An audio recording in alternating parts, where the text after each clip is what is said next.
আমার দেশের বহু ধনী মাহে রমজান আসার পরে ওই যে ওমরা করার জন্য মক্কায় চলে যায়, মিনিমাম 1.5 থেকে 2 লক্ষ হাজি যাবে এবছর। কি মনে হয় গরিব মানুষ যায়? জোরে বলেন, গরিব মানুষ যায়? যায় না, ধনীরাই যায়। কত ধনী মাহে রমজান আসার পরে মক্কা মদিনায় যাবি, মক্কা শরীফে যায় ইতিকাফ করে। বহু হাজি আছে ইতিকাফে বসে, বিরাট বড় নেকির আশায় ইতিকাফে বসে। বাড়ির পাশে গ্রামে কত দরিদ্র মানুষ ক্ষুধার্ত থাকে, ভালো ইফতার পায় না। বহু মসজিদে বাংলাদেশে শুধু খিচুড়ি দিয়ে ইফতার হয়। হাজার হাজার ধনী বাংলাদেশে মাহে রমজানে ইফতার কর, মাহে রমজানে মক্কা মদিনায় দৌড়ায়। বহু হাজি কিন্তু গ্রামের মানুষদেরকে তারা খাওয়ায় না, ইফতার দেয় না। কত গরিব মানুষ। আহা বাবাজি আমার, আল্লাহর নবী বলেন, উম্মত রে, তুমি যদি তোমার রোজাদার ভাইকে পেট ভরে খাওয়াও, কিয়ামতের ময়দানে আমি তোমারে হাউজে কাউসারের পানি পান করাবো। একবার জোরে বলেন আল্লাহু আকবার। জোরে বলেন আল্লাহু আকবার।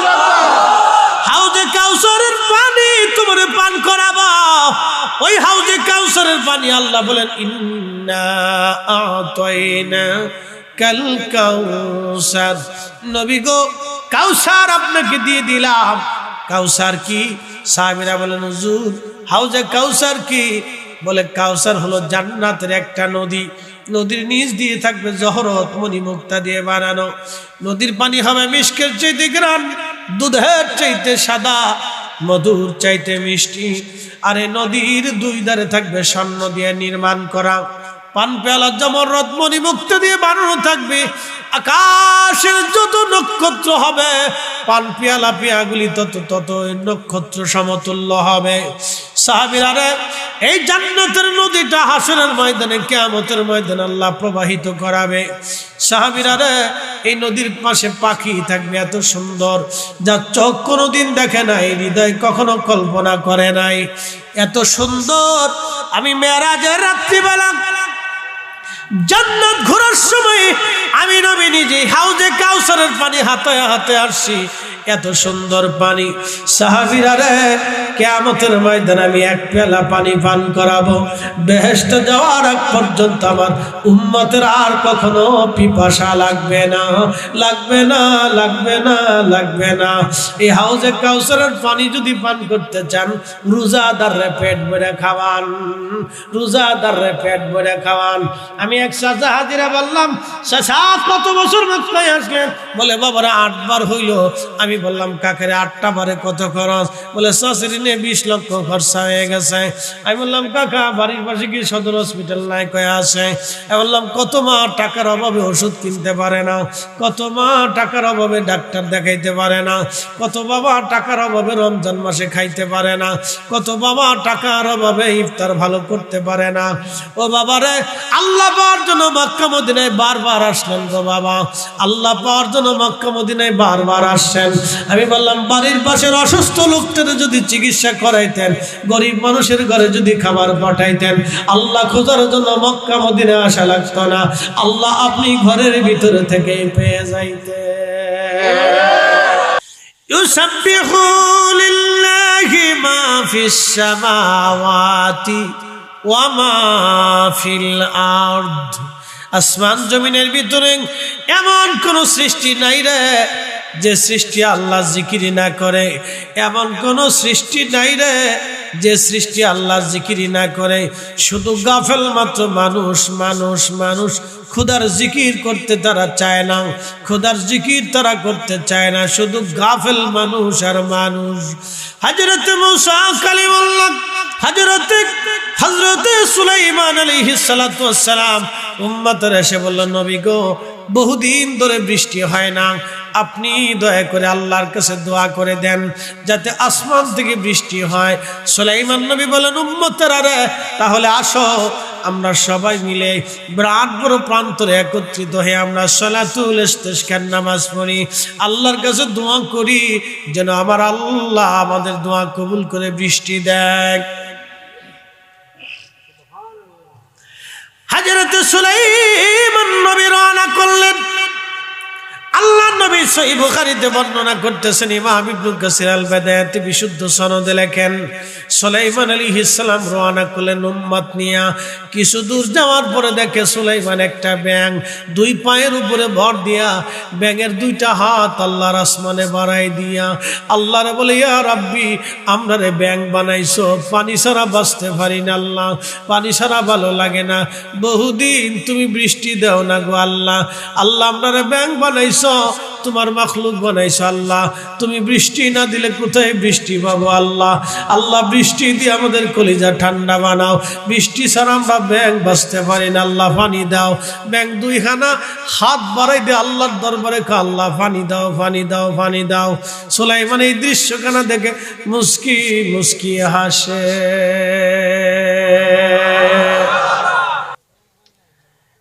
বুদ্ধিমন্ত পুরবাসী ব্যাঙে হাত বাড়া কাঁদে, বলে ইয়া রাব্বি বৃষ্টি দাও। এই জন্য মুরব্বীদের কাছ থেকে সারা জীবন শুনতাম, ব্যাঙে যদি ডাকে বৃষ্টি হবে, ব্যাঙে যদি ডাকে রে বৃষ্টি হবে। কথা তো সত্য, ব্যাঙে যখন ডাকে তখন আমার মালিকরে ডাকে আর আল্লাহ পানি দাও, দেখবেন সরল শব্দ ভ্রাদ ভ্রাদ, কিন্তু বলে আল্লাহ পানি দাও, আল্লাহ পানি দাও, আল্লাহ পানি দাও, আল্লাহ পানি দাও। মারহাবা। এইভাবে ডাকে রব্বে কারীম পানি দাও।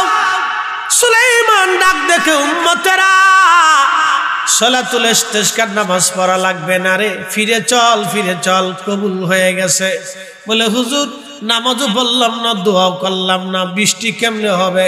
বলে আল্লাহর বান্দারা উম্মতেরা চলো, আল্লাহর একটা মাখলুক ব্যাঙ হাত বাড়ায় বাড়ায় কাঁদতেছে, আমার আল্লাহ ব্যাঙের দোয়া কবুল করে নিয়ে গেছে, অতএব আমাদের দোয়া করা লাগবে না, আল্লাহর আকাশ থেকে বৃষ্টি হবে। আপনি ভাবেন বৃষ্টি আল্লাহ আপনাদেরকে দেয় না, ব্যাঙের দোয়ায় বৃষ্টি হয়, গরুর দোয়ায় খাবার হয়, বিড়ালের দোয়ায় আপনি বাড়ি খাবার পান, বিড়ালের দোয়ার কারণে আপনার ঘরে মাছ আল্লাহ পাঠায়। বিড়াল কান্দে বলে আল্লাহ মনিবেরে যদি মাছ না দাও তো আমি কাটা কেমনে পাবো? আমাদের দোয়ায় বৃষ্টি হয় না,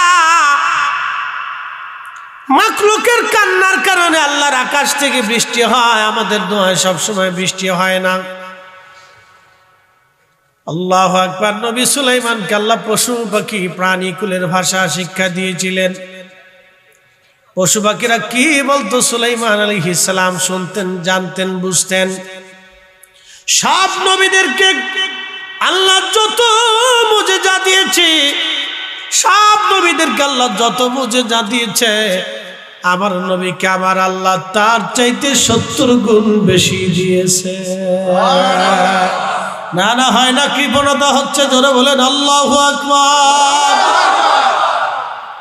নবীজি যা হরিণ একটা বাধা, ইমাম বাইহাকি দালাইলুন নবুয়াতে বিশুদ্ধ সনদে ঘটনা লেখছে।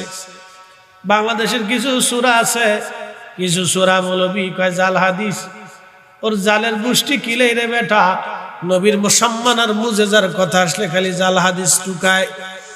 ইমাম বাইহাকি দালাইলুন নবুয়াতে বিশুদ্ধ সনদে হাদিস খানা লেখেন, হরিণের পাশ দিয়ে নবীজি যাচ্ছে, হরিণ একটা বাধা, নবীজিকে সালাম দিল, আসসালাতু ওয়াসসালামু আলাইকা ইয়া রাসূলুল্লাহ। নবীজি সালামের জবাব দিয়ে বলেন, হরিণ সালাম কেন দাও? বলে ইয়া রাসূলুল্লাহ মনের একটা বিরাট দুঃখ আপনার কদমে জানাবো। বলো হরিণ কি চাও? বলে হুজুর আমাকে একজন ব্যক্তি ধরে নিয়ে আসছে জঙ্গল থেকে, নবী গো বেঁধে রেখে দিয়েছে আমাকে। হুজুর পাহাড়ের ওই পাশে, পাহাড়ের জঙ্গলে আমার 2টা বাচ্চা আছে, ওরা দুধের জন্য কাঁদতেছে গো নবীজি। আমি মা হরিণ, আমার বাঁধনটা খুলে দেন, আমি আমার বাচ্চাদেরকে দুধ পান করাই আবার ফিরে আসবো। চিৎকার মেরে জোরে বলেন না ইয়া রাসূলুল্লাহ। হরিণ কাদের বলে, হুজুর মেহেরবানি করে আমার বাঁধন ছিঁড়ে খুলে দেন, আমি আমার বাচ্চাদেরকে দুধ পান করে আবার আপনার কাছে ফিরে আসব। হরিণ কাঁদে বলে, হুজুর আমার দুইটা বাচ্চা আমি দুধ পান করাবো, ওরা কান্না করে। নবী গো, আমার বাচ্চাগুলি বড় ক্ষুধার্ত যুবক রে, মা কি জিনিস একটা হরিণ থেকে বুঝে যাও, মা কি জিনিস। একটা হরিণের কলিজার ভিতরে বাচ্চার প্রতি এত বড় দরদ আমার আল্লাহ দিলেন। হরিণ জানে পৃথিবীর কেউ আমার ভাষা বুঝবে না, কিন্তু আমার পাশ দিয়ে যিনি যাচ্ছেন রাহমাতুল লিল আলামিন, তিনি আমার দরদ বুঝবে, ভালোবাসা বুঝবে, আমার বিপদ বুঝবে।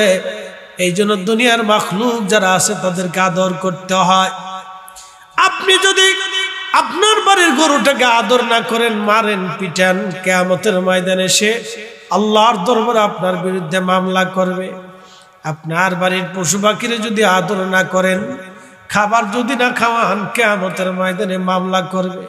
রাব্বি, দুনিয়ার মানুষের অধীন বানাইছিলাম, আমার মালিক আমারে খাবার দেয় নাই, আল্লাহ আমাকে মারছিল, মামলা দিলাম, বিচার আমি আজকে চাই। আল্লাহ বলেন মালিক ইয়াউমিদ্দিন, আমি বিচার দিনের মালিক, বিচার দিনের মহাবিচারপতি, আমি একেবারে চুল টু চুল, পাই টু পাই সেই দিন বিচার করে দিব। আমি আল্লাহ সেই দিন ন্যায় বিচার প্রতিষ্ঠিত করব। আমি আল্লাহর আদালত থেকে ন্যায় বিচার ছাড়া কেউ যাবে না। চিৎকার মেরে জোরে বলেন না মারহাবা। বস্ত্রহীন থাকবে, পৃথিবীর কোটি কোটি টাকার মালিক বস্ত্রহীন হবে। প্রেসিডেন্ট পুতিন, জো বাইডেন আর ট্রাম্প বলেন, শি জিনপিং বলেন, সৌদির বাচ্চা বলেন, পৃথিবীর বড় বক্তা বলেন, আর বড় জনপ্রিয় ব্যক্তি বলেন, কিয়ামতের ময়দানে উলঙ্গ উলঙ্গ উলঙ্গ সবাই থাকবে বস্ত্রহীন, নারী আর পুরুষ বলেন, সবাই সেদিন বস্ত্রহীন। আমার রাসূলকে আমার আল্লাহ বেহেশতের পোশাক পরাইয়া, জান্নাতি মুকুট পরাইয়া, আর সে আল্লাহর ডানে মাকামে মাহমুদে উত্তম চেয়ারে আমার আল্লাহ বসে দেখাবে।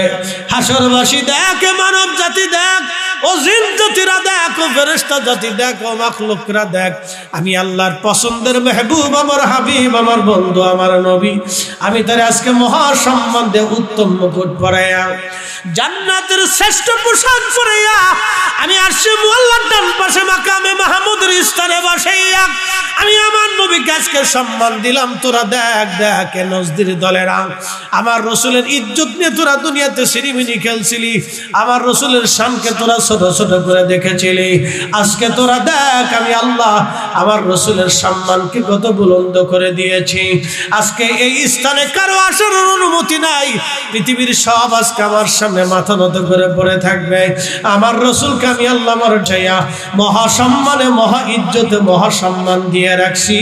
আমরা সেই নবীর উম্মত, একবার জোরে বলা যাবে আল্লাহু আকবার।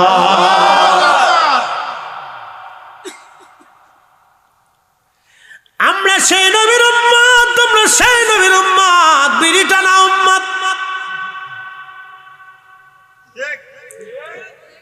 জোরে কর। অনেকে কয় হুজুর বিড়ি টানা মুবাহ, মাকরু। আমাকে এতই মুবার, মাকরু যদি হয় তাহলে মাহফিলে দূরে টান দে, যদি আরো বেশি বুঝিস তাহলে মসজিদের ভিতরে টান দে। নামাজের আগে ইমাম সাহেবরা বলেন হুজুর খুতবা দেওয়ার আগে ব্যঞ্জন একটা টান দেন, আপনিও খান আমরাও খাওয়ান। চলবো? একসাথে বলেন চলবো না। আমরা যদি বলেন হুজুর দুইটা টান দেন আর আমরাও দেন, মাহফিলে চলবে? কিন্তু আমার হাতে যে চা, এটা মাহফিলে চলে, কারণ হালালান তাইয়্যিব, এটা যেমন হালাল তেমন পবিত্র। হালালান তাইয়্যিব, আল্লাহ হালালের পরে তাইয়্যিব বলেছেন, হালালের পরে আল্লাহ তাইয়্যিব শব্দ ব্যবহার করেছেন কোরআনে। হালালান তাইয়্যিব, এই জন্য আল্লাহ নবী 5 ওয়াক্ত মেসাক করতেন, মুখ থেকে যাতে গন্ধ না আসে।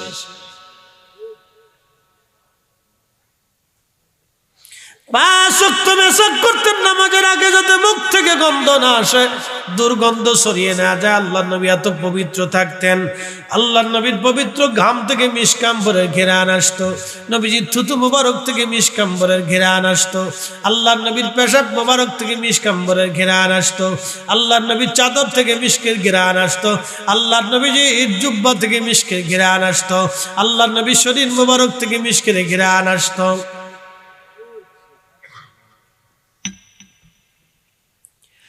এই জন্য পাক খাবেন, পাক পরবেন, হালাল খাবেন, হালাল পরবেন, পবিত্র থাকবেন, পরিচ্ছন্ন থাকবেন। বন্ধু খুব মনোযোগ দিবেন, পরিচ্ছন্ন থাকবেন, পবিত্র থাকবেন। আল্লাহর নবী বলেন, উম্মত 3টা জিনিস আমার কাছে প্রিয়। 1 নম্বরে নামাজ, 2 নম্বরে সুগন্ধি, 3 নম্বরে আমার বিবিগণ। 1 নম্বরে নামাজ, 2 নম্বরে আমার স্ত্রীগণ, 3 নম্বরে সুগন্ধি। 3টে জিনিস আমার কাছে প্রিয়। আবু বকর বলে, হুজুর আমার কাছে 3টা জিনিস প্রিয়। 1 নম্বর আপনার দিকে তাকিয়ে থাকা, 2 নম্বরে আমার আয়েশাকে আপনার স্ত্রী বানাইয়া আপনার সাথে আত্মীয়তার সম্পর্ক করা, 3 নম্বর আমার জীবন, আমার জান মাল আপনি নবীর কদম মোবারকে কোরবানি করা। জোরে জোরে বলা যাবে কি মারহাবা।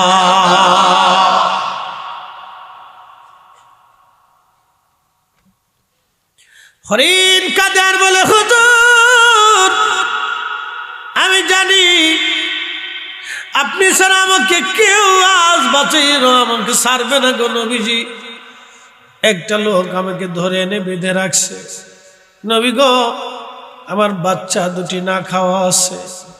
হুজুর ওরা কাঁদে, আমি মা হরিণ, অনুমতি চাই গো নবী, আমারে দয়া করেন, আমার বাঁধন খুলে দেন, আমি আবার ফিরে আসব।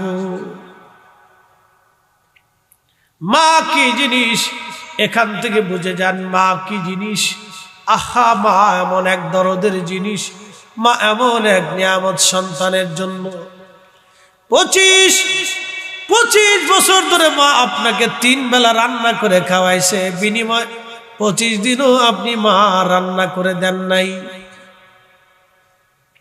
আপনার স্ত্রী খিটখিট খিটখিট করে বুড়া মানুষ খাবার চায়, বিবিকে একটা শব্দ বলবেন, বিবি রে আমি এই মায়ের জন্য দুনিয়ার চেহারা দেখেছি, আমি আমার এই মায়ের জন্য পৃথিবীর মুখ দেখেছি, এত বড় হয়েছি, আমি আমার মায়ের জন্যই আজ তোমার জন্য তৈরি হয়েছি। বিবিরে ভালো যদি লাগে থাকো, না লাগলে চলে যেতে পারো, তালাক নিয়ে চলে যাও, আপত্তি হবে না, কিন্তু মার খেদমত থেকে আমি জুদা হব না। কথা বলেন ঠিক কিনা?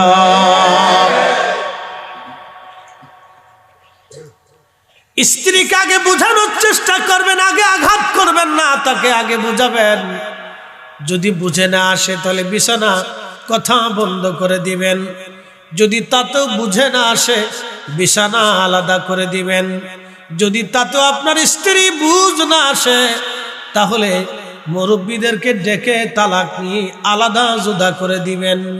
মারামারি, পিটি গুতাগুতি, কোলাকুলি করবেন না। জেল, মামলা, হামলা এইগুলির ভিতরে যাওয়া যাবে না। নবী 3টা শর্ত দিয়ে দিলেন। 1 নম্বর স্ত্রীকে বুঝাবেন, যদি না বুঝে 2 নম্বর স্ত্রীকে আপনি কথা বন্ধ করে দিবেন। স্ত্রী কথা বন্ধ করার পরে যদি হুঁশ না আসে তাহলে বিছানা আলাদা করে দিবেন। বিছানা আলাদা করার পরও যদি স্ত্রী আপনার হুঁশ না আসে তাহলে মুরব্বীদেরকে ডেকে এনে আলাদা করে জুদা নিয়ে তালাক মেরে দিবেন। চামড়া দেখে স্ত্রীর পিছনে দৌড়ে কোনো লাভ হবে না। এমন স্ত্রী ঘরের মধ্যে থাকলে সুখ হবে না। সুখ পাখি ধরা দেবে না, সুখ পাখি ধরা দেবে না। কথা বলেন ঠিক কিনা? ওগো মা, তুমি এ ধরনের শ্রেষ্ঠ নিয়ামত, তোমারই পদ তলে রয়েছে জান্নাত, তোমারই পদ তলে রয়েছে জান্নাত। নবীজি বললেন, হরিণ তুমি কি আবার ফিরে আসবে? বলে, হ্যাঁ ইয়া রাসূলুল্লাহ, আমি ওয়াদা করলাম আমি আবার ফিরে আসবো আমার বাচ্চাদেরকে দুধ পান করাই। হরিণকে নবী বাঁধন ছেড়ে দিলেন। হরিণ চলে গেল, নবীজি পাশে বসে আছে। হরিণের মালিক এসে দেখে হরিণ নাই, সালাম দিলেন, ইয়া রাসূলুল্লাহ এখানে হরিণ ছিল, তুমি কি হরিণ ধরে আনছো নি? বলে হ্যাঁ ইয়া রাসূলুল্লাহ আমি হরিণ ধরে আনছি, আমি তোমার হরিণের বাঁধন ছেড়ে দিয়েছি, তার 2টা বাচ্চা আছে, এই 2টা বাচ্চার এসে দুধ পান করাবে, এই 2টা বাচ্চারে দুধ পান করাবে, সেই জন্য আমার কাছ থেকে সে চলে গেছে, আবার ফিরে আসবে। বলে হুজুর একটা প্রাণী চলে গেলে কি আর কোনোদিন ফিরে আসে? বলে তুমি অপেক্ষা করো, হরিণ আবার আসবে, আমার সাথে কথা দিয়েছে।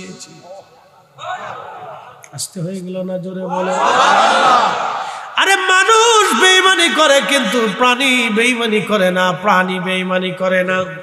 আজ পর্যন্ত দেখেন না কোনো বিড়াল আপনার বেঈমানি করেছে, কুকুর বেঈমানি করেছে, গরু বেঈমানি করেছে। আপনি দুধ দহন করেন, তারে খাওয়ান, আপনি দুধ দহন করেন, বাচ্চাটা বেঁধে রেখে দেয় মালিক, দেখবেন বাচ্চাটা দৌড়ায় দৌড়ায় ছোটাছুটি করে, মা তারে ডাক দেখায়, বাচ্চারে দাঁড়া, আমি মা তোর মা হতে পারি, কিন্তু আমার মালিক আমারে খাওয়ায়, আমার মালিক আমারে ঘুম পাড়ায়, আমার মালিক আমারে সেবা যত্ন করে, আমার দুধ মালিকের হক আছে রে বেটা, তুই আমার মালিক আগে দুধ নিবে তারপরে তুই খাবি, এটা আল্লাহর আইন।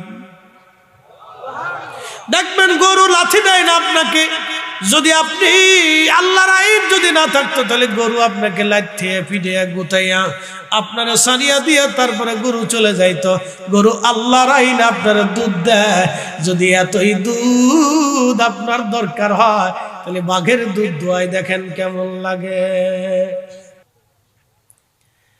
আল্লাহ অনেক বড় কৌশল, আল্লাহু খায়রুল মাকিরিন, অনেক বড় কৌশল আল্লাহ। বিড়াল দিছে, বিড়াল ইঁদুর দাবড়াবি, বাড়ির মালিকের বাড়ি পাহারা দিবি। এই জন্য ইঁদুর পাহারা দেওয়ার জন্য বিড়াল পালা লাগে, সর ঘরের মধ্যে যাতে না আসে, শিয়ালে মুরগি যাতে ধরে নিয়ে না আনে যায়, কুকুর দিয়ে পাহারা দেওয়া লাগে। বন্ধু খুব মনোযোগ দিবেন। হরিণ এসে বলল হুজুর আমি চলে যাচ্ছি, আবার ফিরে আসবে। মালিক কয় হুজুর বলেন কি, হরিণ কি আর কখনো ফিরে আসবে? বলে দাঁড়াও, আসবে, সে আমার সাথে ওয়াদা করছে। দেখে কিছু সময় পরে হরিণ আসে। হরিণ শুধু একা আসে না, সাথে 2টা বাচ্চা দৌড়ায় আসছে। বাচ্চা নিয়ে এসে হরিণ নবীজির সামনে দাঁড়ায় সালাম দিল, আসসালাতু আসসালামু আলাইকা ইয়া রাসূলুল্লাহ। একবার জোরে বলা যাবে কি মারহাবা? সালাম দিছে হরিণ। হুজুর আমি আমার ওয়াদা পালন করেছি, আমি এসেছি ইয়া রাসূলুল্লাহ, আপনি রশিতে আমার বাঁধন আবার জোড়াইয়া দেন। নবী গো আমার সাথে 2টা বাচ্চাও চলে আসছে, ওদের দুধ পান করাইছি, ওরাও আমার সাথে চলে আসছে। নবীজির কাছে বড় দয়া লাগে।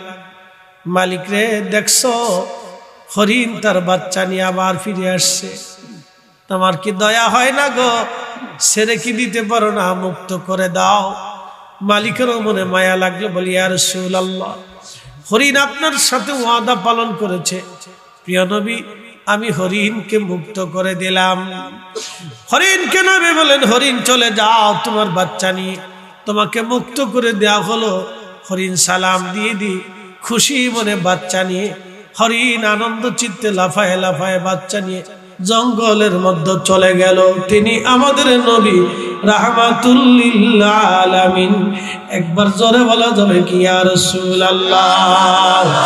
ওরে রাহমাতুল লিল আলামিন, আপনি উম্মতের জাবিন, গুনাহগারের অতি আপনজন, আল্লাহর নবী নূরের নবীও আপনি নবী আমার জীবনের জীবন। এ মুসলমান বুদ্ধিমন্ত পরমাসী মৌলভী বাজারের মুসলমান, মনোযোগ দিয়ে কথাগুলি শুনবেন। আজ হযরত সুলাইমান আলাইহিস সালাম মাখলুক দোয়া করে বৃষ্টি হয়ে গেল। হযরত মূসা আলাইহিস সালাম তুর পাহাড়ে যায় আল্লাহর সাথে কালাম করার জন্য। একদল হাঁস সামনে দাঁড়ায় গেল। হুজুর, বৃষ্টির বড় অভাবে কষ্ট হচ্ছে, বহুদিন পানি হয় না গো মূসা কালিমুল্লাহ, আল্লাহকে বলেন যাতে আল্লাহ বৃষ্টি দিয়ে দেয়। হযরত মূসা কালিমুল্লাহ রওনা করলেন। ঠিক আছে হাঁস, তোমাদের আবেদন আল্লাহর কাছে জানাবো, দেখি আমার রব কি ফরমান দেয়। মূসা কালিমুল্লাহ চলে গেলেন তুর পাহাড়ে। ৩৫০০ সিঁড়ি পেরিয়ে মূসা আলাইহিস সালাম তুর পাহাড়ের মাথায় উঠতেন। ৩৫০০ সিঁড়ি, একসাথে বলবেন না মারহাবা। ৩৫০০ সিঁড়ি পেরিয়ে মূসা নবী তুর পাহাড়ের চূড়ায় উঠে আল্লাহর সাথে কালাম করলেন। বললেন, ইয়া রব, কিছু হাঁস তোমার মাখলুক বৃষ্টির আবদার করেছে, আল্লাহ যদি পারেন দয়া করেন। আমার আল্লাহ বললেন, মূসা রে, আমি আল্লাহর বাজেটে আগামী 1 মাসের জন্য মিশরের জমিনে বৃষ্টি কোনো বাজেট নাই। ওই আমার দিকে তাকান, এই যে সামনে বারাত আসতেছে, লাইলাতুল বারাত। এই বারাতের রাত্রিবেলা কারো ভাগ্য পরিবর্তন হবে, কারো হায়াত শেষ হয়ে যাবে, কারো সন্তান আসবে, কারো সন্তান মরে যাবে। এই রাত্রিবেলা আমার রব, আমার আল্লাহ বারাতের রাত্রি আমার আল্লাহ লিপিবদ্ধ করান। আর কদরের রাত্রিবেলা দায়িত্বপ্রাপ্ত ফেরেশতাদের হাতে বর্তানো হয়। এটা অনুমোদন বিল পাস হয় কদরের রাত্রে, আর পার্লামেন্টের আলোচনা হয় বরাতের রাত্রে, আর অনুমতি হয় কদরের রাত্রে। তাহাজ্জুদের সময় খুবই মনোযোগের সাথে কথাগুলি শুনবেন। আল্লাহ কোরআনে বললেন, ফামাইয়ামাল মিসকালা যাররাতিন খায়রান ইয়ারা ওয়া মাইয়ামাল মিসকালা যাররাতিন শাররান ইয়ারা। এ মানব জাতি, আমার ইমানদার, সামান্য পরিমাণ অনুপরিমাণ নেকের কাজ যদি করো তারও বেনিফিট পেয়ে যাবা, অনুপরিমাণ গুনার কাজ যদি করো তারও প্রতিদান পেয়ে যাবা। গুনার কাজ যত ছোট হোক করব না, নেকের কাজ যত ছোট হোক ছাড়ব না। লাইলাতুল বারাতের রাত্রিবেলা নেক করলে আল্লাহ এই নেকের প্রতিদান দিয়ে দেবে। অতএব বরাতের রাত্রের বরকত আমরা মাহরুম হব না। কথা বলেন না কেন, ঠিক কিনা? এই বরাতের রাত্রে পটকা ফুটাবো না, এই বরাতের রাত্রে আমরা পটকা ফুটাবো না, এই বরাতের রাত্রে গল্প গুজব আড্ডা দেব না। আল্লাহ বলেন সবাইরে মাফ করে দেই, নবী বললেন সবার ক্ষমা হয়, শুধু মুশরিকের ক্ষমা হয় না, মুশাহিন হিংসুটা যারা তাদের ক্ষমা হয় না। হিংসুটা হিংসা হিংসা হিংসা হিংসা হিংসা বলে। হিংসা কি? একজনের ভালো আর একজনে দেখতে পারে না। একজন ওই যে দোকানদার চিন্তা করলো ওর দোকান হইলে আমার বেচা কিনা হয় না, একজন অটো ড্রাইভার চিন্তা করলো ওর অটো হইলে আমার ভাড়া কম হয়, একজন সিএনজি ওয়ালা বললো ও আসলে আমারও প্যাসেঞ্জার কমে যায়। এইভাবে যারা হিংসা করে আল্লাহ রসুল বললেন তাদেরকে আল্লাহ ক্ষমা করে না। বেশি পরিমাণে হলো আমাদের দেশের বেডিরা, বেশি পরিমাণে আমাদের দেশের মহিলারা হলো বিরাট বড় হিংসুটা, বিরাট বড় হিংসুটা। কথা কন না কেন?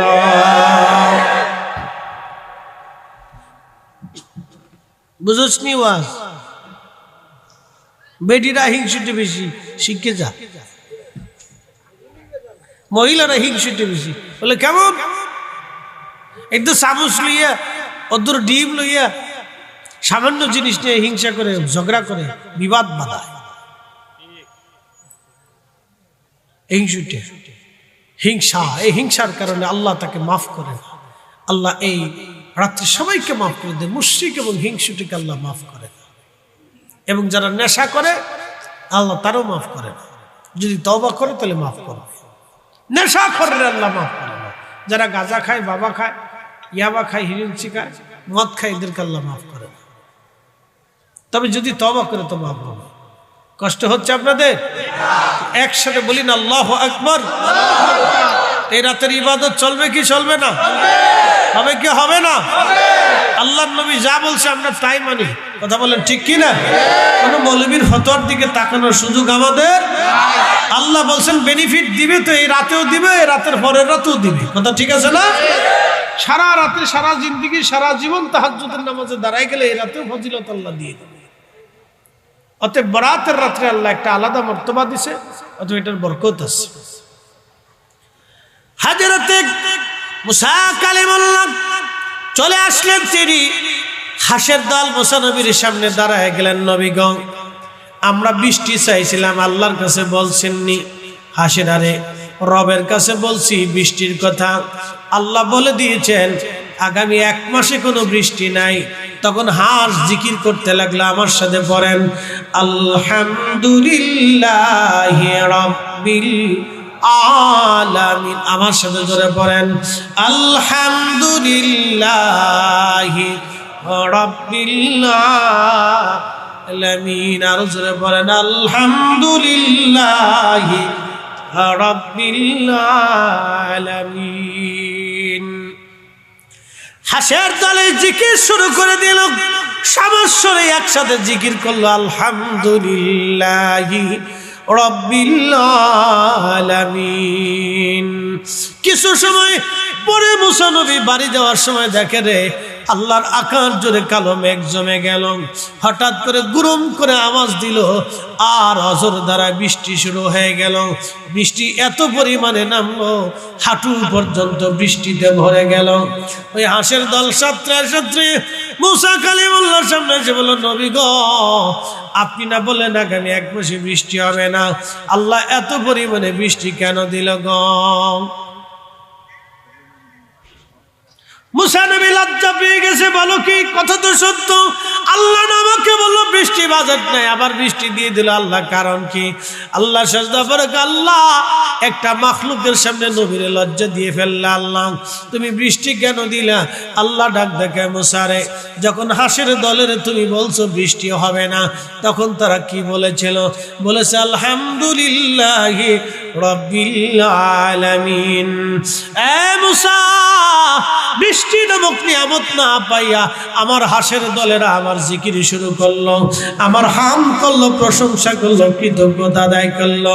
নিয়ামত না পাই যারা কৃতজ্ঞতা আদায় করলো, মুসারে আমি রব্বুল আলামিন নিয়ামত না দিয়ে কি আর পারিনি?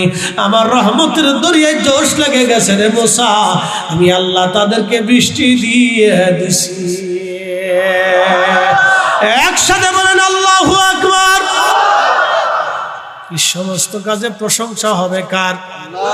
শুকরিয়া হবে কার? জোরে বলেন কার? আল্লাহর। আল্লাহর শুকরিয়া করবেন, নিয়ামত বেড়ে যাবে। লাইন শাকারতুম লাযীদান্নাকুম ওয়া লাইন কাফারতুম ইন্না আযাবি লাশাদীদ। আল্লাহ বললেন, আরে বান্দা, আমি মালিকের শুকর আদায় করো, নাফরমানি তুমি করিও না। শুকর যদি আদায় করো নিয়ামত বাড়ায় দেব, আর কুফর যদি করো আমি আল্লাহ তোমাদের শক্ত শাস্তি দেব। ফাযকুরুনি আযকুরুকুম ওয়াশকুরুলি ওয়ালা তাকফুরুন। একবার জোরে বলা যাবে কি আল্লাহু আকবার? জিকির হবে কার? আল্লাহ ডাক দিয়ে বলেন, বান্দা আমাকে স্মরণ করো, আমি আল্লাহ তোমাকে স্মরণ করবো। শুধু এখানে শেষ না, বান্দা আমার কৃতজ্ঞতা আদায় করো, নাফরমানি করিও না। আমার শুকর আদায় করো, অকৃতজ্ঞ হইও না। হাইয়া আলাস সালাহ বলার পরে নামাজে দাঁড়ানোই হলো কৃতজ্ঞতা। মাহে রমজানে রোজা রাখার নামই হলো কৃতজ্ঞতা। এই শোনেন, বসেন বসেন বসেন, বসে যান, বসেন, শুনে যান। সামনে রোজা আসতেছে। কি আসতেছে? একটা রোজা চলে গেলে জীবনে আর এই রোজা ফিরে পাবেন? রমজান আসতেছে। এই শুনে যান, রমজান, এই রমজানের জন্য কত মানুষ কান্নাকাটি করে, আল্লাহ রমজান না রাখে, রোজা না রাখে কবর দিও না। রমজান আসতেছে, শুনে যান। আমার আগে ওলামা ইকরাম হয়তো ফজিলত নিয়ে আলোচনা করছে, আমি ছোট্ট একটা ফজিলত আপনাকে শোনাবো। অ্যাটেনশন, মনোযোগ দেন। মায়ের পেট থেকে সন্তান পৃথিবীতে আসে না? তার কি কোনো গুনাহ থাকে? একবারে নিষ্পাপ না?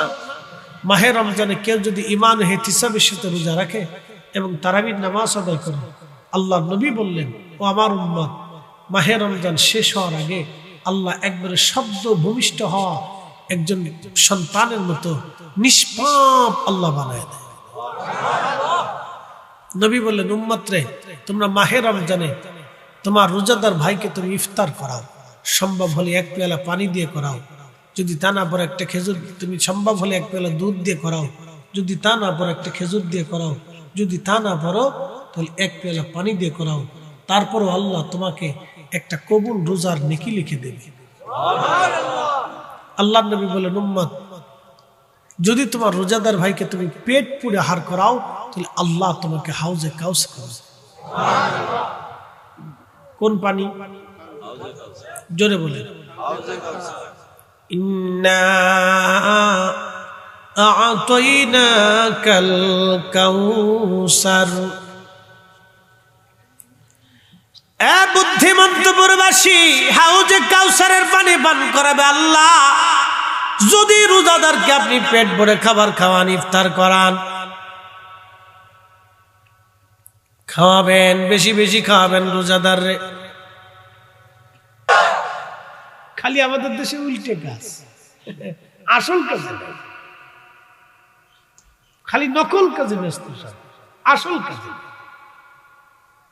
একজন হাজির কতবার মক্কা মদিনা যায়?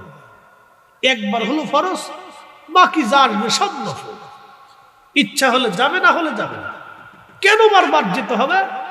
পিকনিক করার জন্য যায়, বড় দামি হোটেল নেই, কলুত্তলা, প্রত্যেকদিন 1 লাখ টাকা খরচা। বাপরে বাপ, ও বাপের টাকা দিয়ে যায় না তো, সব 2 নম্বরই টাকা, জনগণের টাকা। হ্যাঁ, কথা বলেন, মানুষের রক্ত বইয়া জমি বেরিয়ে দিয়ে টাকা দেয়। আপনি আমাকে তো বারবার নিতে পারবেন না, কেন জানেন?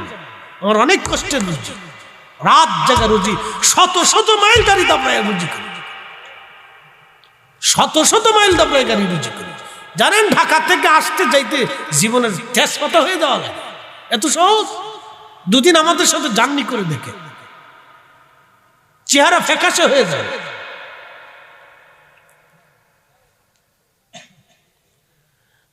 মুসলমান হাজিরিন, কি আর ওয়াজ করবো? ওয়াজ করার মতো তো কিছু নাই। হ্যাঁ বন্ধু, মনোযোগ দিয়ে শুনবেন। ঘটনা একটা বলে আলোচনার শেষের দিকে চলে যাব। পৃথিবী বিখ্যাত একজন ফকিহ, তার নাম আব্দুল্লাহ ইবনে মুবারক রাহিমাহুল্লাহ। আহা, ফিকের এমন কোন কিতাব নাই যে কিতাবে তার নাম না আছে। আব্দুল্লাহ ইবনে মুবারক রাহিমাহুল্লাহ এত বড় আলেম, তিনি হজ করার জন্য রওনা করলেন। নফল হজ, আগে হজ ফরজ করেছেন, নফলটা করার জন্য বের হয়ে গেলেন। বহুদূর যাওয়ার পরে একটা কানিয়ার পাশে খাদেমদেরকে বললেন, বেটারা, উনি অনেক বড় ধনী ছিলেন, পৈতৃক সম্পত্তিগত, উনি অনেক জমিদার ছিলেন, হাজার হাজার কোটি কোটি টাকার সম্পদ ছিল। হজে যাওয়ার সময় অনেক টাকা স্বর্ণ মুদ্রাগুলি নিয়ে যাইতেন, স্বর্ণ মুদ্রা নিয়ে রওনা করতেন। ওনার আদত ছিল মক্কায় যাওয়ার পরে কোনো হাজি সম্বল হারাইলে হাজিদেরকে তিনি মক্কা মদিনায় হাজিদেরকে সাহায্য করতেন। সম্বল হারাইলে হযরত আব্দুল্লাহ ইবনে মুবারক রাহিমাহুল্লাহ, আব্দুল্লাহ ইবনে মুবারক রাহমাতুল্লাহ আলাইহি, উনি রওনা করলেন এক কারিয়া। সন্ধ্যাবেলা মাগরিবের নামাজের আগে তাবু গাড়লেন, রাত্রিবেলা কাটাইলেন তাহাজ্জুদ নামাজ পড়ে, ফজর পড়ে তাসবিহ পড়তেছেন। আব্দুল্লাহ ইবনে মুবারক দেখে রে, একটা যুবতী নারী, তার চেহারার মধ্যে কোনো যৌবনের চিহ্ন নাই, চামড়াগুলি ঘুষি একবারে শুকিয়ে হাড়ের সাথে মিশে গেছে। মেয়েটা খুবই অসুস্থ, মেয়েটা খুবই দুর্বল, হীন ক্ষীণ। তার চেহারার দিকে তাকাইলে বোঝা যায় তারা অনেক ক্ষুধার্ত। এই যুবতী মেয়েটা একটা মরা মুরগি নিয়ে হেঁটে হেঁটে যাচ্ছে। আব্দুল্লাহ ইবনে মুবারক বললেন খাদেমকে, বেটারে, ওই মেয়েটাকে ডাকো। এমন একটা যুবতী নারী, তারা হাল এই গুম কেন জিজ্ঞাসা করে দেখি। মেয়েটা কাছে আসার বলে বলল, মা, তোমরা কি হিন্দু, তোমরা কি খ্রিস্টান না মুসলমান? মেয়েটা ডাক দে বলল, হুজুর, আমরা মুসলমান। তো মুসলমান তো তুমি কি জানো না, মুসলমানের জন্য মরা মুরগি হারাম? এ মা, তুমি কি জানো না মরা মুরগি হারাম। মেয়েটা চোখের পানি ছেড়ে দিয়ে বলল, হুজুর আমরা জানি মরা জিনিস হারাম, তাহলে কেন মরা মুরগি নিয়ে যাচ্ছ গো মা? বলে, হুজুর এই অঞ্চল মুসলমান অঞ্চল, চারিপাশে কাফেররা আমাদের পুরো অঞ্চলটাকে ঘিরে রাখছে, কোনো পণ্য সামগ্রী ভিতরে আসতে দেয় না, আমাদের পণ্য সামগ্রী বাহিরে যেতে দেয় না। যোগাযোগ বিচ্ছিন্ন হয়ে যাওয়ার কারণে আমাদের বড় অভাব হয়ে গেছে, ব্যবসা বাণিজ্য তারা আমাদের সাথে করে না, লেনদেন তারা বন্ধ করে দিয়েছে, এতটা অভাব আমাদের এসেছে। আজকে 7 দিন আমার ঘরের মধ্যে কোনো খাবার নাই, আমার বৃদ্ধ মা আর বাবা একেবারে ক্ষুধার্ত হয়ে বিছানায় পড়ে গেছে, আমার ছোট্ট ভাইটা 7 দিন বিছানা থেকে উঠতে পারে না। আমি বড় কষ্ট করি, অনেক বড় কষ্ট নিয়ে আমি ধীরে ধীরে এসে দেখি কোনো কিছু পাওয়া যায় কিনা। হুজুর রাস্তার পাশে মরা মুরগি নিয়ে পেয়ে যাচ্ছি, দেখি কোন রকম জ্বালায় আগুন জ্বালাইয়া পানি দিয়ে সিদ্ধ করে যদি তাদের মুখে দিতে পারি, একটু যদি দাঁড়াইতে পারে তাও সম্ভব। আমি জানি মরা মুরগি খাওয়া হারাম, কিন্তু জীবন বাঁচে না, কি করব আমরা? হুজুর বলেন, বড় কঠিন কষ্টের মধ্যে পড়ে গেছি। কথাগুলি শুনি আব্দুল্লাহ ইবনে মুবারক চোখের পানি ছেড়ে দিয়ে খাদেমকে বললেন, বেটারে কি পরিমাণে সম্পদ আছে? বলে, হুজুর প্রচুর পরিমাণে স্বর্ণ মুদ্রা আছে, আমার বাড়ি যাইতে কত দিনার লাগবে, বাড়ি ফেরত যাইতে যেই পরিমাণ দিরহাম প্রয়োজন এক পাশে রেখে দিয়ে বাকি দিরহামগুলি মুসলিম এলাকার ভিতরে দান করে দিয়ে যাও। সবাইকে ডাকো, মক্কা মদিনায় যাওয়া লাগবে না, আল্লাহর ঘরে যে আল্লাহ তালাশ করা লাগবে না, আমি গ্রাম থেকে আল্লাহ তালাশ করে ফিরে চলে যাব। একবার জোরে বলা যাবে কে মারহাবা? এই মুসলমান আছে দেশে? ছাতা নাই, খালি মক্কা মদিনা দৌড়াইব রমজান মাস আসলে, বিরাট নেকির কাজ। কিন্তু গ্রামের মানুষে খাবার দেয় না, দেয় না। আমি এক ভদ্রলোক, আমার ঢাকাতে আল্লাহ মাফ করুক, বহু সম্পদের মালিক, 35 না 52টা বাড়ি আছে। বললাম, চাচা মসজিদে একদিন ইফতার দিয়ে যান কয়েকদিনের জন্য, ওমরাই যাবে। তো যা দিছে ওইটার বলার দরকার নেই, আর যেটা বদ দিছে এটার বলার দরকার নেই, যা দিছে তো দিছে। বুঝতে পারছো? ইস, আল্লাহর নবী বলেন, উম্মত আমার একজন রোজাদারকে যদি তুমি পেট ভরে খাওয়াইতে পারো, হাউজে কাউসারে তোমাকে পানি পান করাবো। একসাথে বলেন আল্লাহু আকবার। হাউজে কাউসারে তোমার পানি পান করে দেবো, যাও। আল্লাহ রাসূল বলেন, যাও পানি পান করে দেবো। ইফতার করাবেন না? ইনশাআল্লাহ। জোরে বলেন ইনশাআল্লাহ। আরেকটু জোরে বলেন ইনশাআল্লাহ। একজনকে খাওয়াইলে কয় রোজার সওয়াব? 1 রোজার সওয়াব। 1 রোজাদারের জন্য কয় রোজার সওয়াব? জোরে বলেন 1 রোজার সওয়াব। একসাথে কেন? মারহাবা। কয় রোজার সওয়াব? 1 রোজা। 1 রোজাদারকে খাওয়াইলে 1 রোজার সওয়াব। 100 রোজাদারকে খাওয়াইলে 100 রোজার সওয়াব। 1000 রোজাদারকে খাওয়াইলে 1000 রোজার সওয়াব। রোজা হোক বা না হোক নেকি হয়ে যাবে যদি ইফতার হালাল হয়।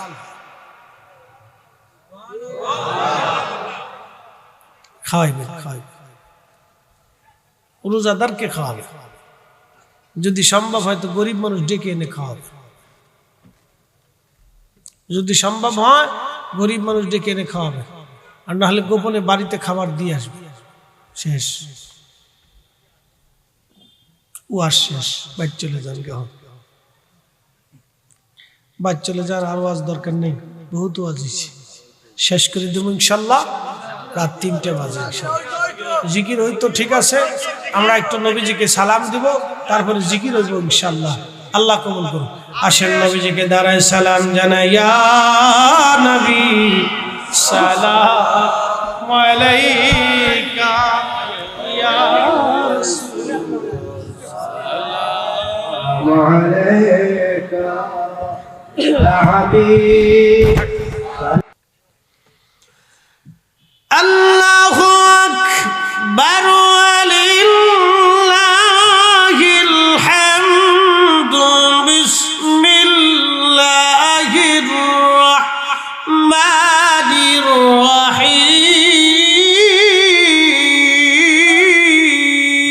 আল্লাহু আকবার।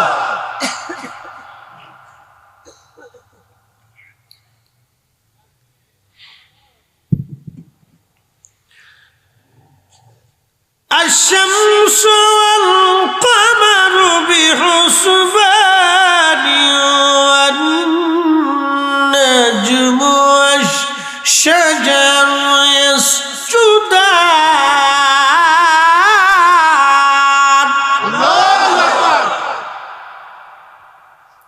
রব্বুল আলামিন বললেন, হাবিব উম্মতকে জানিয়ে দেন, সূর্য আমি আল্লাহর আইনে চলে, চাঁদ আমি আল্লাহর আইনে চলে, গাছ আমি আল্লাহর আইনে চলে, तमाम সৃষ্টিগুলি আমি আল্লাহর আইনে চলে। আলাম তারা, আপনি কি দেখেন নাই নবী, আন্নাল্লাহ ইয়াসজুদু লাহু মান ফিস সামাওয়াতি ওয়া মান ফিল আরদ। নবী গো, আপনি কি দেখেন নাই আসমান ও জমিনের ভিতরে যাহা কিছু আছে সব আমি মালিকরে সেজদা দেয়। আশ-শামসু ওয়াল কমারু ওয়ান নুজুমু ওয়াল জিবালু ওয়াশ-শাজারু ওয়াদ-দাওয়াবু ওয়া কাসীরুম মিনান নাস।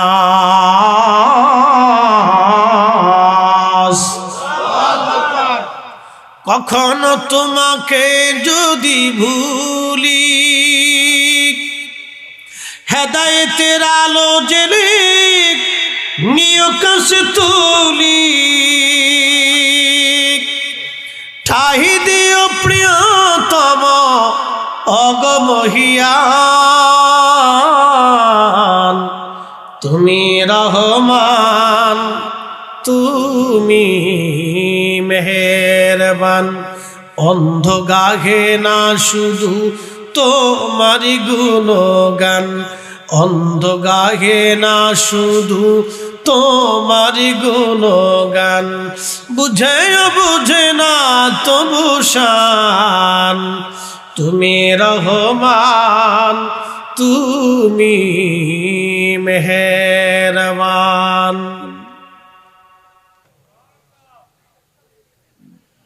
তকদিরের লেখালেখি হয় বরাতের রাত্রে, আর অনুমতি হয় কদরের রাত্রে, বন্টন হয় কদরের রাত্রে।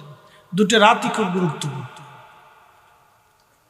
যারা বলবে এই রাত্রিবেলা ঘুমান, কোনো ইবাদত নাই, বুঝবেন ওটা শয়তান। হ্যাঁ আসতে বলেন, কেন জোরে বলেন, এটা কি শয়তান শয়তান শয়তান। ও শয়তান টুপি মাথায় দিয়ে শয়তানি করতে আসছে।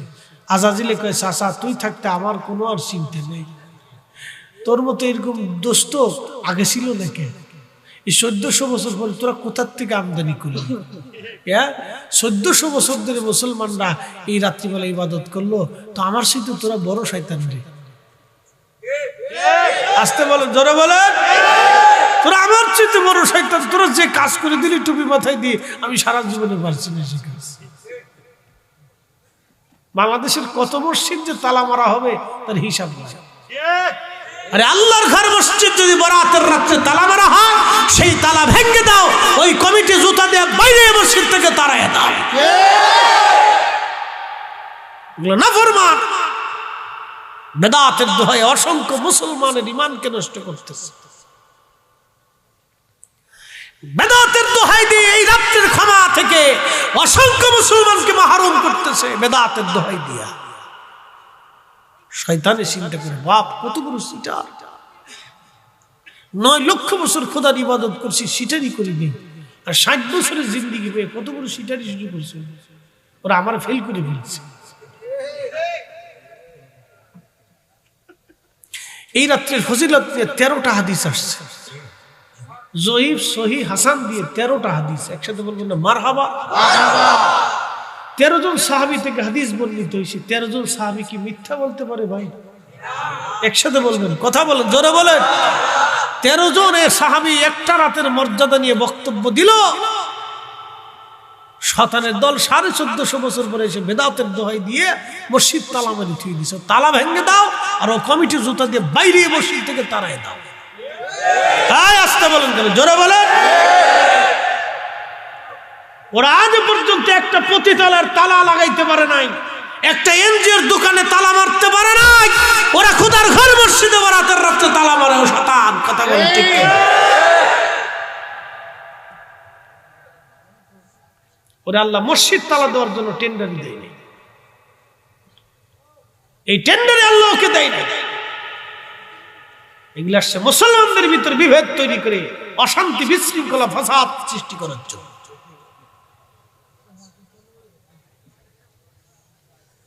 কষ্ট হচ্ছে নি আপনাদের?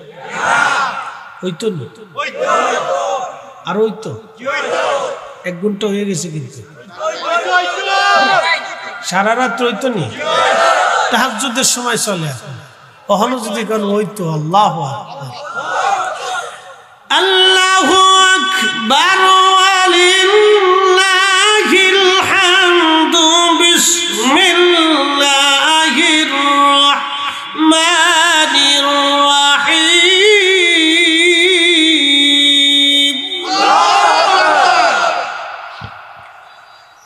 ইয়া আইয়ুহাল মুযাম্মিল কুমিল লাইলা ইল্লা قليلا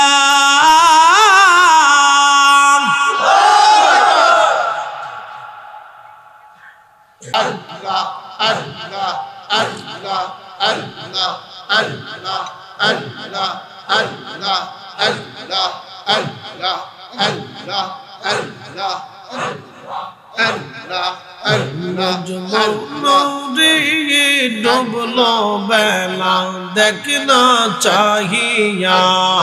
আল্লাহ আল্লাহ পারের ডাক পড়িলে, পারের ডাক পড়িলে পার হবে তুই কে দিয়া। ডুবলো বেলা দেখনা চাহিয়া। আল্লাহ আল্লাহ আল্লাহ আল্লাহ আল্লাহ আল্লাহ আল্লাহ আল্লাহ আল্লাহ। সাদের জীবন হালাই খেলায় শেষ হইতে চলিল, নামাজ রোজা জিকির ফিকির কিছুই না হইল। রংতামা সেই দিন কাটাইলা, রংতামা সেই দিন কাটাইলা, আল্লাহর জিকির করলা না। ডুবলো বেলা দেখনা চাহিয়া। আল্লাহ আল্লাহ আল্লাহ আল্লাহ আল্লাহ আল্লাহ আল্লাহ আল্লাহ। ডুবলো বেলা দেখনা চাহিয়া। আল্লাহ আল্লাহ আল্লাহ আল্লাহ আল্লাহ আল্লাহ। নবীর কালেমা নামাজ রোজা পথের সম্মান করিয়া, সামনে চলে রে অবুঝ মন রে। আল্লাহ আল্লাহ বলিয়া, আল্লাহ বিনে নাই রে উপায়, আল্লাহ বিনে নাই রে উপায়। দেখছনি মন ভাবিয়া, ডুবলো বেলা দেখনা চাহিয়া। আল্লাহ আল্লাহ আল্লাহ আল্লাহ আল্লাহ আল্লাহ আল্লাহ আল্লাহ আল্লাহ আল্লাহ আল্লাহ আল্লাহ আল্লাহ আল্লাহ আল্লাহ। ডুবলো বেলা দেখনা চাহিয়া। আল্লাহ পর পারের ডাক পড়িলে, পহরা পারের ডাক পড়িলে পার হবে তুই কি দিয়া। মরে পার হবে তুই কি দিয়া। ডুবলো বেলা দেখনা চাহিয়া। আল্লাহ আল্লাহ আল্লাহ আল্লাহ আল্লাহ আল্লাহ আল্লাহ আল্লাহ আল্লাহ আল্লাহ আল্লাহ আল্লাহ আল্লাহ আল্লাহ। লা ইলাহা ইল্লাল্লাহু মুহাম্মাদুর রাসূলুল্লাহ সাল্লাল্লাহু আলাইহি ওয়াসাল্লাম। বুদ্ধিমন্তপুর মহিউসুন্নাহ ইসলামী যুব সংস্থার উদ্যোগে হযরত আল্লামা মহিউদ্দিন আল কাদরি রাহমাতুল্লাহ লিসানে সাওয়াব উপলক্ষে দ্বিতীয় বার্ষিক ইসলামী সুন্নি মহাসম্মেলনের সম্মানিত সভাপতি বুদ্ধিমন্তপুর কেন্দ্রীয় জামে মসজিদের মোহতারাম খতিব হযরত আল্লাহ মৌলানা সৈয়দ আব্দুল কাদের বিলালী সাহেব, আজকের সম্মানিত আলোচক বৃন্দ, সম্মানিত অতিথিবৃন্দ, জনাব মৌলানা কারি রুহুল আমিন সিদ্দিকী সাহেব, মৌলানা কারি মিজানুর রহমান আজিজি সাহেব, আমার আগে আলোচনা করেছেন জনাব হযরত মৌলানা আব্দুল ওয়াদুদ সিদ্দিকী সাহেব হবিগঞ্জ, সকল আমন্ত্রিত উলামায়ে কেরাম, গণ্যমান্য ব্যক্তিবর্গ, সম্মানিত মুরব্বী, কলিজার টুকরো যুবক, পর্দানিশীল আমার সম্মানিত মা বোনেরা, শুকর এবং সুজুদ সে আল্লাহর জন্যে যিনি তাহাজ্জুদের সময় পর্যন্ত আমাদেরকে বসে থাকার ধৈর্য দিয়েছেন। সেই জন্য আল্লাহর আসমানে একসাথে শুকরিয়া আদায় করে বলি আলহামদুলিল্লাহ। আরো শুকর করি সে আল্লাহর যিনি সর্বশ্রেষ্ঠ নবী, সর্বকালের সর্বশ্রেষ্ঠ মহামানব, ইমামুল মুরসালিন, রাহমাতুল লিল আলামিন, আল্লাহর মেহবুবের উম্মত হিসেবে আল্লাহ আমাদেরকে মঞ্জুর করেছেন। সেই জন্য আল্লাহর আসমানে আমরা একসাথে শুকরিয়া আদায় করে বলি আলহামদুলিল্লাহ। প্রিয় উপস্থিতি, আল্লাহ হচ্ছেন রব, যিনি লালন পালন করেন বলা, আমাকে দিয়ে আপনাকে, আপনাকে দিয়ে আমাকে, সন্তানকে দিয়ে বাবা মা, বাবা মাকে দিয়ে সন্তান, আল্লাহ লালন পালন করে, পালন করেন বলা। প্রিয় ভাই আমার, তাম মহাজগৎ, তাম সৃষ্টি আল্লাহ সৃষ্টি করেছেন পরীক্ষা করার জন্য। আল্লাযী খালাকাল মাউত, তোমাদের মৃত্যু সৃষ্টি করেছি, যে মরণটা আমাদেরকে কেড়ে নিয়ে যায়, মার কোল থেকে সন্তানকে, সন্তানের কোল থেকে পিতাকে, ডাক্তারের সামনে থেকে রোগীকে, রোগীর সামনে থেকে ডাক্তারকে, যিনি কেড়ে নিয়ে যান সেই মৃত্যু, এই মৃত্যুটাও আল্লাহর একটা সৃষ্টি। এই জন্য আল্লাহু লা ইলাহা, আল্লাহ ব্যতীত আর কোনো ইলাহা নেই, ইল্লা হুয়াল হাইয়ুল কাইয়্যুম, তিনি চিরস্থায়ী, চিরঞ্জীব, তার কোনো মৃত্যু নেই, শুরু নেই, শেষ নেই। তিনি কে? একসাথে বলতে হবে, কে? আল্লাহ। কোনো সন্দেহ নাই। লা তাখুযুহু সিনাতু ওয়ালা নাওম, কোনো দুর্বলতাও নাই, কোনো তন্দ্রাও নাই। নবী মুসা আল্লাহকে বললেন, রব তুমি ঘুমাও না কেন? বলে কেন ঘুমাই না, তুমি কি জানবে? বলে হ্যাঁ, জানতে খুব ইচ্ছা হয়। আল্লাহ বললেন, তাহলে পেয়ালা হাতে পানি নিয়ে দাঁড়িয়ে থাকো। তো দাঁড়িয়ে থাকতে থাকতে থাকতে থাকতে দুর্বলতা আসলো, তন্দ্রা এসে গেল, ঘুমের ঝিম আসার সাথে হাত থেকে পেয়ালা পড়ে গেল, ভেঙে গেল। আল্লাহ বলেন, মুসা কি জন্য ঘুমাই না কি বুঝছো? আল্লাহ বুঝিনি। বলে সামান্য তন্দ্রায় তোমার হাত থেকে পড়ে সব ভেঙে গেল, বিস্মার হয়ে গেল পেয়ালা। আমি মালিক যদি তন্দ্রা দেই তাহলে সৃষ্টি সব বিস্মার হয়ে যাবে। চাঁদের জায়গা চাঁদ থাকবে না, সূর্যের জায়গা সূর্য থাকবে না, নক্ষত্রের জায়গা নক্ষত্র থাকবে না, সাগরের জায়গা সাগর হবে না, আকাশের জায়গা আকাশ থাকবে না, আধারের জায়গা আধার হবে না, আলোর জায়গা আলো হবে না। সে রবের নাম কি? একসাথে বলে, আইন মানব কার? বিধান চলবে কার? কোন সন্দেহ নাই।